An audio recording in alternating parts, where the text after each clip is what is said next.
Շնորհակալ եմ, հարգելի գործընկերներ, քննարկում եմ մի նախագիծ, որով պետք է սահմանվի հունվարի 27-ը որպես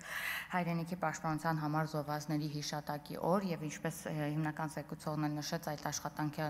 այդ օրը լինելու է ոչ աշխատանքային օր եւ ուզում եմ անդրադառնամ նաեւ հանձնաժողովում տեղ գտած քննարկումների արդյունքներին, պետք է նշեմ, որ հանձնաժողովում քննարկման արդյունքում չնայած այսօր մեր ընդդիմությունը այս պահին այստեղ չէ, ամեն ջանք դրվեց, որպեսզի ձեռնպահ քվեարկվի այս նախագծին ընդդիմության կողմից եւ սա ինչի համար եմ հիշեցնում, որ հեսա շարունակաբար գալու են եւ նման կարեւոր նախագծի քննարկման ժամանակ ներկա չեմ, բայց նախ հանձնաժողովի նիստում ձեռնպահ են քվեարկել եւ այսուհետ էլ գալու են եւ